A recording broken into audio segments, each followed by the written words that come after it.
All right, y'all. We back with another reaction right here on ABP Reactions. This one is called NFL Player Found Dead in a Port-A-Potty After Emotional Game and Losing His Mom. Let's go. A crazy feeling, man. It's like, obviously, like I said, I was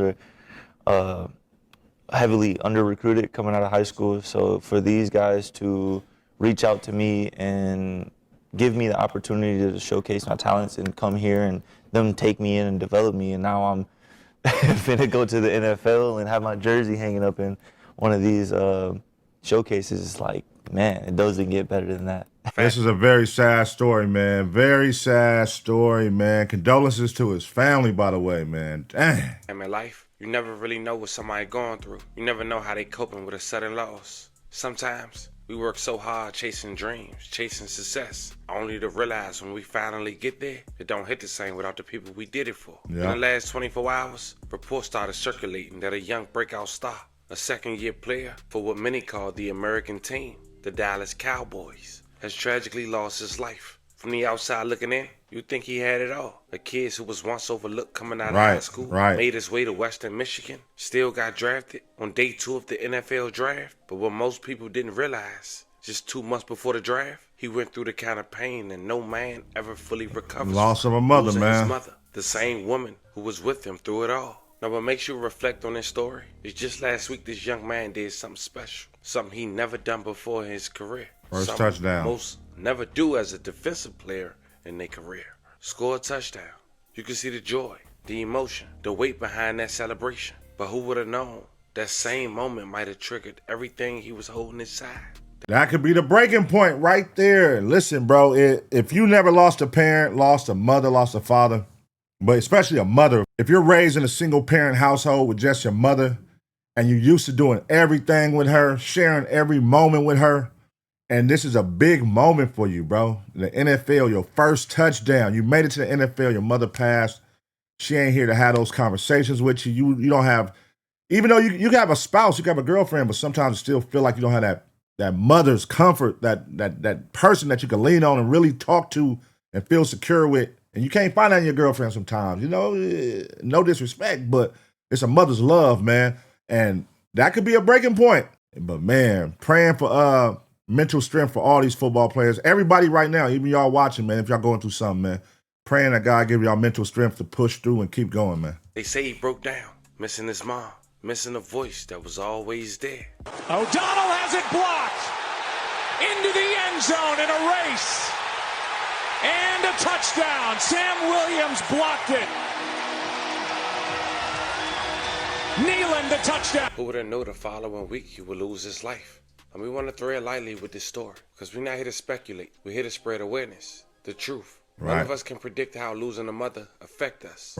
Today we're going to pay our respects and tell his story. From the rise to the draft, to the proudest moment on the field, and the tragic discovery that has left his fans and family heartbroken. A 24-year-old life gone too soon, found inside a Port-A-Potty. We'll go over the dispatch audio, hear what he said at his mom's funeral, look back at his journey, and remember the man behind the jersey. But before we go over this one, I want you guys to remember, I won't give you no angle. I just give you the story. So with that being said, make sure you like, comment, and subscribe. We're going to jump right to it. A young kid growing up in Grand Rapids, Michigan, born July 8, 2001, Marshawn Kneeland. He went to Godwin Heights High School in Wyoming, Michigan, where he excelled as a two-way player and became a 2-star recruit. As far as college, he didn't have many options, but he did have D1 offers. He stayed home and went to Western Michigan University. During his time at college, he quickly shined. He earned second-team all-conference honors in 2023 and was named a winner of the Ted Hendricks Award for Best Defensive End in the nation. And in 2024, he decided to enter the draft. But during that journey, he would lose his mom to an undisclosed illness. Her name was Wendy Kneeland. She was a single mom, and on February 18, 2024, while Marshawn was preparing for the 2024. Rest in peace to his mother, man. Just want to say that right now while we on it. Rest in peace to his mother. Condolences to his family. Damn, this is a big loss, man. The mother and the son gone. Golly. NFL scouting combine, he would get a call that suddenly after a fight, his mom would lose her life. Now at that moment, it was tough for Marshawn. He was telling people that his mom shared the same goal as him, making it to the pros one day. And that dream was becoming a reality. A week later, they had the funeral. And this is what Marshawn had to say. Honor Wendy's life from a speaking from the heart from her son, Marshawn, at this time. That damn funeral music, man. Do it to you every time, man. Make you want to cry.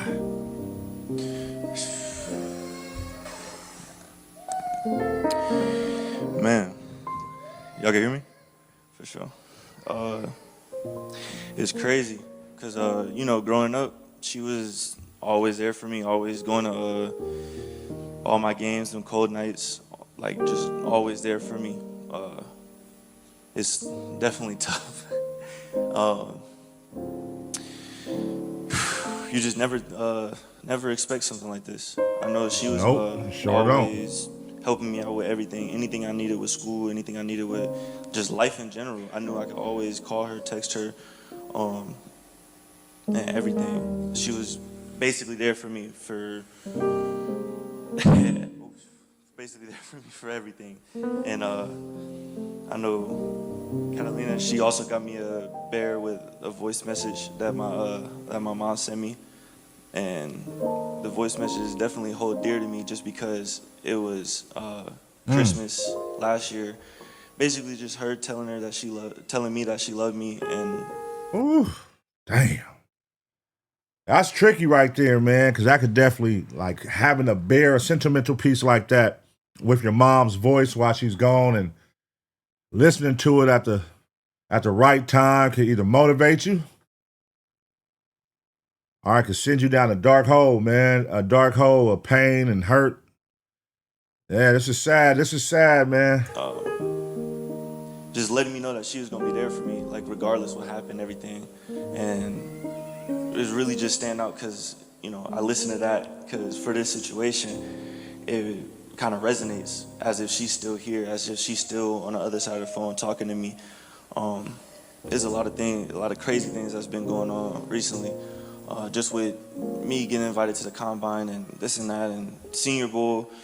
We were supposed to get her to come out to the Senior Bowl, and a lot of things happened where she couldn't do that, and we were supposed to be like, okay, we finna, you know, go to the draft day party. And the thing that, you know, helped me go on was just like, okay, we got time.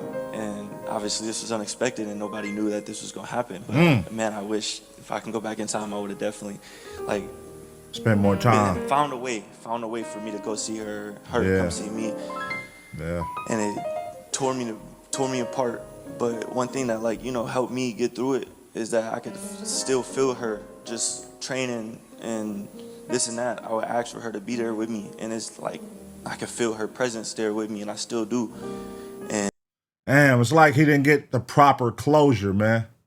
You know what I'm saying? Most people, they get to see their mom when they know their mother is sick and frail and going through something on her journey to the upper room. You get to have some closure. You get to be at her bedside sometimes, unless you're going and, you know, sometimes college or the military or, you know, work. So it sounds to me like he didn't really get that proper closure because he was expecting that it was more time and it caught him off guard. And that could really play with your mental, man. You know what I'm saying? It could really play with your mental. I myself am speaking from experience, but I was able to be there at my mother's side. And, you know, it's never a great thing losing a parent, man. It's very hurtful, and it never goes away. Never goes away. And, you know, like, she was just always that loving person, so I know that she's still, like, watching over me. And it's definitely tough going through it, but, you know, I try to be strong as much as I can. And, right on. And yeah, so I'm just thankful. And yeah, that was my mom's. Yeah. Yeah, man.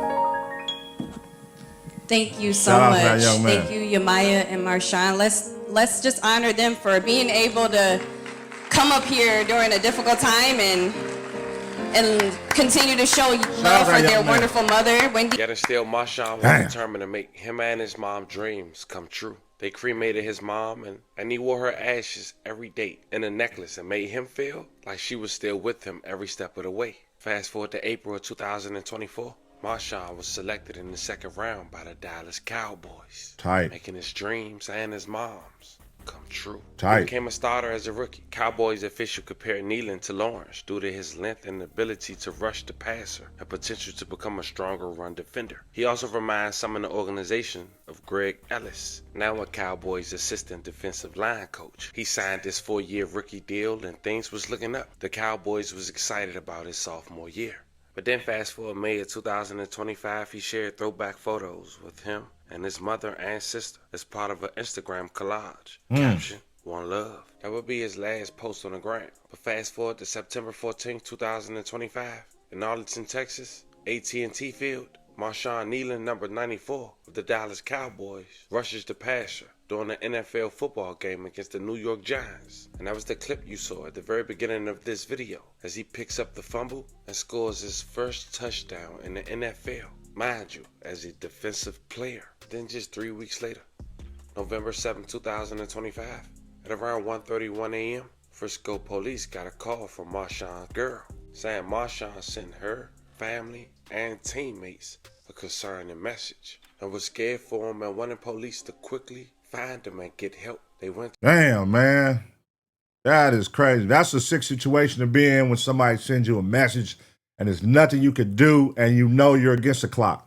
You know, you don't know how long after that message can this person be saved? Will they jump the gun and, you know, take their own life? Or, yeah, that's a cold one. Now it's like a domino effect.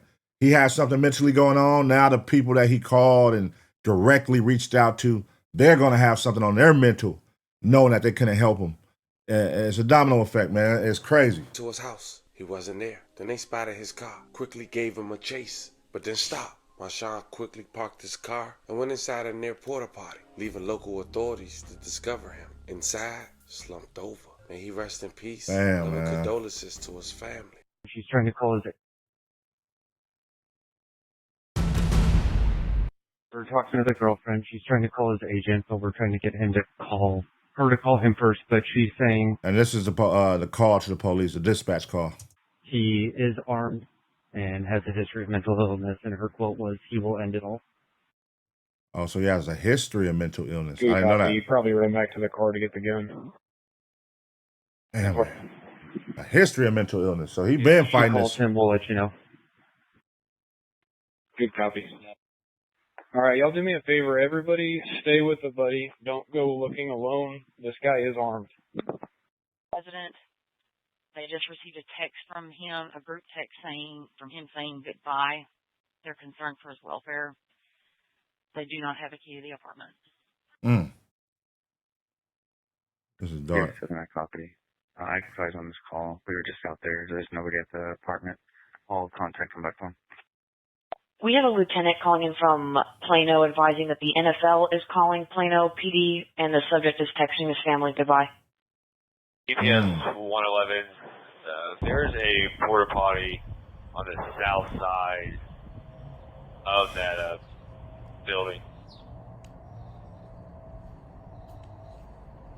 Damn, Told you man. we got eyes on it. That's pretty much right exactly where 118 drew the circle. Y'all see a heat from that? Yeah, 111, we got good eyes on. Looks like the door's open. Red liquid coming out from it. Damn. We just want to go ahead and work this safely before we have any officers approach. So let's just get an arrest team and kind of go through this safely and tactically. I believe we got eyes on a drone right there. Still got eyes on the target inside that Port-A-Potty. We're pushing the drone there now. Golly, man. Got a good copy. Just on our last orbit, we didn't see any movement. Sad, Still got sad, the y'all. heat signature. Looks like it's curled up at the bottom of that Port-A-Potty. With the stream of blood coming from the Port-A-Potty. Yeah, that's a 10-4. He's going to be laying on his side, facing inward, and quite a bit of blood coming out. Possible signal 27. Now hearing that, you know a little Damn. more detail to know his girlfriend Kayla. She tried to get him help, but now it's to the point where, according to her family, That's she's dark. yet to be contacted. She went into a shell, and apparently this is eating her alive. Yeah, that's what I'm saying, man. Like that, it's a domino effect. So now that's gonna play a part on my psyche, on my mental. That you hit me. It's somebody I love. That's somebody that I wasn't ready for you to leave yet. You done sent me this message. Now it's on my psyche that I couldn't help you. That's going to fuck me up. You know what I mean? Damn, man. And I feel for everybody in this. Condolences to everybody, man, who tried their best. Even the Dallas Cowboys, as they said, they reached out to the police. Everybody was reaching out, trying to find him, trying to get him, you know what I mean, before it was too late. But, you know, he made his mind up. He made his mind up. And I'm sure it's over his mother, man. Like, that is never easy, losing a mother. So I'm sure he was ready to go. And they said he had a history of mental illness. That stuck out to me right there. Sometimes you never know what these people are going through. And these sports, NFL, NBA, they don't promote that to us. You know, they only promote their highlights as a player. They don't promote their life issues to us. And we don't know. We assume that they're on this great team. They make these great plays, that they're happy, that they get these big contracts, that they're happy. But really, these niggas are fighting demons, man. They fighting demons and going through struggles and same shit we going through, y'all. So we sending prayers to her way as well. Since this news, the Dallas Cowboys said in a statement, it is with extreme sadness that the Dallas Cowboys shared that Marshawn Kneeland tragically passed away this morning. Marshawn was a beloved teammate and a member of our organization. Our thoughts and prayers regarding Marshawn are with his girlfriend, Caitlin, and his family. You know, fam, we talk about mental health, grief, and loss. And sometimes it don't matter how strong you are, how rich you get, or what jersey you wear. The pain don't disappear. It just hides until it can't hide no more. Marshawn Kneeland fought through everything life threw at him. Being overlooked, proving doubters wrong, losing his mother, and still making it to the biggest stage in football. At just 24 years old, this was a young man still finding peace within success. And if anything, this should remind us all, check on your people. Don't just ask if they're good. Make sure they really are. We're sending prayers to his family, his teammates, and everyone affected by the story we just talked about. Rest in peace, Marshawn Kneeland, a son, a teammate, a fighter who gave everything he had on and off the field. Sad to say, fam, this was the story of a young man who lost his life after trying to grieve with losing his mom. Damn. Rest in peace to him, man. Rest in peace to that young man. Condolences to the family once again. And yeah, man, like you said, man, mental health is real. Check on your loved ones, man. I know that's like a common thing everybody say, but sometimes you just got to do it. Even yourself, man. Check on yourself, man, because we be going through shit too, and sometimes we don't know how to speak to other people about it, and yet we telling everybody else, check on your loved ones, man. So hopefully everybody that's watching, man, you're mentally stable. And if not, man, give somebody a call, man. They have like the suicide and crisis lifelines that you could call. It's like 988. You could dial 988, talk to somebody, or, you know, reach out to a friend. Let them know, hey, man, I need a shoulder to lean on right now, brother. If it's a real homie, if it's a, you know, if you don't got your parents here, which, you know, they once played and filled that position. It's hard sometimes, man. And, you know, what can we do, man, but hope for the best and pray that all our people are well. And I pray that all y'all are well as well, man. Let me know what y'all think in the comment section about this one, man. Life gone too young, gone too soon. What should be done in these organizations like the NFL and NBA when you know somebody's having a history of mental illness? What do y'all think should be done, man? Let me know in the comment section right now. I'm going to give y'all 2 seconds to smash a like. And as always, get ready for the next reaction.